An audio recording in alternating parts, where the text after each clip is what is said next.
Friend, welcome to my YouTube channel Spandan pathology. मैं doctor Nirmal आपके सामने आ गया हूँ एक नए टॉपिक पे डिस्कस करने के लिए। आज का जो हमारा टॉपिक है जिसके ऊपर हम डिस्कस करने वाले हैं उस टॉपिक का नाम है ब्लड। ब्लड में वेयर इज ब्लड लोकेटेड, मतलब ब्लड हमारी बॉडी में कहाँ रहता है, कैसे रहता है, हमारी बॉडी में मूव कैसे होता है, कैसे पूरा सर्कुलेट होता है पूरे बॉडी में, इस सब के ऊपर आज हम लोग डिस्कस करने वाले हैं। पहला, वेयर इज ब्लड लोकेटेड, मतलब ब्लड हमारी बॉडी में कहाँ स्थित रहता है, कहाँ स्थित रहता है। ठीक है, तो देखिए पहला, blood flow through out your circulatory system, मतलब जो ब्लड होता है यह हमारी पूरी बॉडी में सर्कुलेटरी सिस्टम के द्वारा प्रवाहित होता है। सर्कुलेटरी सिस्टम को हिंदी में बोलते हैं परिसंचरण तंत्र। ओके, तो blood flows throughout your circulatory system, मतलब ब्लड हमारी बॉडी में पूरे सर्कुलेटरी सिस्टम में प्रवाहित होता रहता है। Heart pumps blood to blood vessels that move blood throughout your body, मतलब कि जो हार्ट होती है, हृदय होती है, यह ब्लड को उन ब्लड वेसल्स में पंप करता है जो ब्लड को आपके पूरे बॉडी में पहुंचाती है। ओके, इसमें क्या क्या है, तो आर्टरीज, आर्टरीज का काम क्या है, तो arteries carry oxygen rich blood. Arteries और वेन में यही डिफरेंट है कि आर्टरीज जो होता है वह क्या कैरी करता है, ऑक्सीजन रिच ब्लड, और वेन जो होता है यह ऑक्सीजन पुअर ब्लड। ओके, तो आर्टरीज क्या है, तो carry oxygen rich blood from heart to body tissues, मतलब कि जो आर्टरी है जिसे हम हिंदी में बोलते हैं धमनियां। ठीक है, तो इसका काम क्या है, तो यह आपके हार्ट से, आपके हृदय से, आपके बॉडी के टिश्यू तक, आपकी शरीर के उत्तक तक ऑक्सीजन वाला ब्लड पहुंचाती है। ओके, सर्कुलेटरी सिस्टम में आर्टरीज ब्लड को ऑक्सीजन वाला ब्लड जो होता है यह क्या करती है, तो यह बॉडी के टिश्यूज तक, हार्ट से, हृदय से बॉडी के टिश्यू तक पहुंचाने का काम करती है। दूसरा होता है वेन्स, वेन्स को बोलते हैं हिंदी में नस। नस क्या करते हैं, तो carry oxygen poor blood from body tissue back to your heart. Arteries की क्या किया, ऑक्सीजन वाला ब्लड हार्ट से बॉडी टिश्यू तक लेके आया। अब वेन क्या कर रहा है, तो वेन कर रहा है कि ऑक्सीजन पुअर ब्लड, मतलब ऑक्सीजन रहित ब्लड यह आपके बॉडी टिश्यू से हार्ट के पास लेके जा रहा है, वह लेके आ रहा है आर्टरीज। और वेन्स क्या कर रहा है, तो यह आपके बॉडी टिश्यू से कलेक्ट करके हार्ट के पास लेके जा रहा है। ओके, तो वेन्स क्या करता है, carry oxygen poor blood from body tissue back to your heart, मतलब कि जो नस होती है, वेन्स होती है, यह आपके बॉडी के टिश्यू से ऑक्सीजन रहित ब्लड को वापस हार्ट तक पहुंचाने का काम करती है। आर्टरीज क्या किया, तो ऑक्सीजन वाला ब्लड हार्ट से बॉडी टिश्यू तक लेके आया। अब इसको लेके जाने का काम कौन कर रहा है, वेन्स कर रहा है। नेक्स्ट होता है कैपिलरीज, कैपिलरीज को जिसे हम हिंदी में बोलते हैं केशिकाएं। यह क्या है, तो carry blood between arteries and veins, मतलब जो केशिकाएं हैं, कैपिलरीज है, यह आपकी आर्टरीज और वेन्स के बीच ब्लड का परिवहन करती है। ठीक है, तो ब्लड कहां रहता है, तो blood flow through out your circulatory system, मतलब ब्लड आपके पूरे सर्कुलेटरी सिस्टम में प्रवाहित होता रहता है।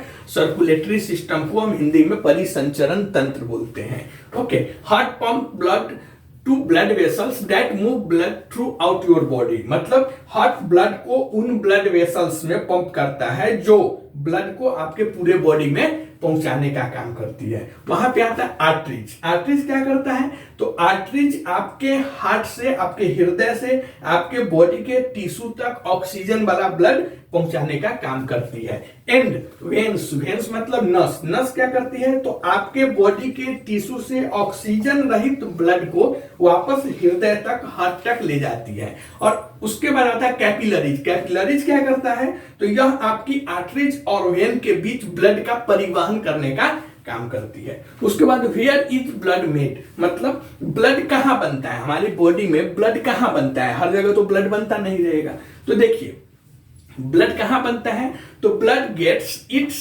Start in your bone marrow. Bone marrow क्या है, तो the spongy tissue inside bones, मतलब कि जो ब्लड होती है, यह ब्लड की प्रोडक्शन, ब्लड की उत्पत्ति बोन मैरो, बोन मैरो के हिंदी में बोलते हैं अस्थि मज्जा। ठीक है, तो ब्लड की उत्पत्ति अस्थि मज्जा, अस्थि मज्जा मतलब बोन मैरो, यह कहां रहता है, तो हड्डियों के भीतर यह एक स्पॉन्जी टिश्यू होता है। स्पॉन्जी मतलब स्पंज, मुलायम टिश्यू होता है जिसे हम बोन मैरो बोलते हैं, तो वहां पे ब्लड की उत्पत्ति होती है। Bone marrow contains stem cells, मतलब बोन मैरो में स्टीम सेल्स नाम के सेल्स पाई जाती है। और वह क्या करती है, तो stem cells are the earliest form of your body blood cells, मतलब कि जो स्टीम सेल्स होती है, यह स्टीम सेल्स आपके बॉडी की ब्लड सेल्स का सबसे अर्लीस्ट फॉर्म, मतलब प्रारंभिक रूप है। Okay, and blood cells mature from stem cells in the bone marrow, मतलब कि जो ब्लड सेल्स है वह बोन मैरो में स्टीम सेल्स से मैच्योर होती है, जो स्टीम सेल्स होती है उससे मैच्योर होती है। और once they are fully developed they enter blood vessels as whole blood, मतलब पूर्ण रूपेण से स्टीम सेल्स डेवलप होने के बाद होल ब्लड के रूप में, पूरा ब्लड के रूप में आपके ब्लड वेसल्स में प्रवेश करती है, जिसमें आपको आरबीसी, डब्ल्यूबीसी, प्लेटलेट, प्लाज्मा सब रहता है, जिसे हम होल ब्लड बोलते हैं। तो ब्लड कहां बनता है, तो ब्लड की उस उत्पत्ति, ब्लड की production bone marrow, bone marrow मतलब अस्थि मज्जा हुआ क्या है, तो वह आपकी हड्डी के भीतर एक स्पंजी टिश्यू है जिसे हम बोन मैरो बोलते हैं। ठीक है।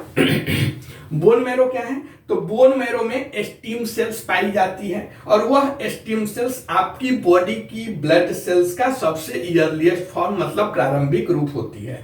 ब्लड सेल्स बोन मैरो में स्टीम सेल से मैच्योर होती है और पूर्ण रूप से मैच्योर होने के बाद, मतलब डेवलप होने के बाद, वह होल ब्लड के रूप में ब्लड वेसल्स में प्रवेश करती है। ठीक है। उसके बाद व्हाट कलर इज ब्लड, मतलब ब्लड का खून का रंग कैसा होता है, तो देखिए your blood like your RBC, मतलब red blood cells is red, मतलब कि आपका ब्लड, आपकी लाल रक्त कण, मतलब आरबीसी रेड ब्लड की तरह लाल होता है। It is bright red when it is living your heart and filled with oxygen, मतलब कि हार्ट से निकलते टाइम, हार्ट से निकलने वाला जो ब्लड होता है और ऑक्सीजन से भरपूर होता है वह, इसके लिए वह चमकीला लाल आपको दिखेगा। हार्ट से जिस समय, मतलब कैपिलरी में जो आएगा ब्लड आएगा, वह आपको ब्राइट रेड, मतलब चमकीला लाल दिखेगा। And it's more of a dull brick red when it is running low on oxygen and making the return back to your heart for more, मतलब कि ऑक्सीजन की कमी होने पर और अधिक ऑक्सीजन लेने के लिए हृदय में वापस लौटते समय, मतलब वेन वाली ब्लड, वह क्या होगा, तो वह आपका हल्का ईंट की तरह लाल दिखेगा। कैपिलरीज में जो ब्लड, मतलब आर्टरीज में जो ब्लड है वह कैसा है, तो वह आपको ब्राइट रेड, मतलब चमकता हुआ लाल दिखेगा। लेकिन वेन्स में जो ब्लड रहेगा वह क्या, तो डल ब्रिक होता है ना, मतलब ईंट की तरह हल्का लाल कलर में आपको दिखेगा। क्यों, क्योंकि जो आर्टरीज में ब्लड होता है उसमें ऑक्सीजन ज्यादा होता है और जो वेन्स में ब्लड होता है उसमें ऑक्सीजन कम होता है। ओके, आप कमेंट करके बताइए ये वीडियो आपको कैसा लगा। अगर ये वीडियो आपको अच्छा लगता है तो प्लीज इस चैनल को सब्सक्राइब कीजिए, लाइक कीजिए, शेयर कीजिए। मिलते हैं ऐसे एक नए टॉपिक पे डिस्कस करते हुए, तब तक के लिए थैंक यू।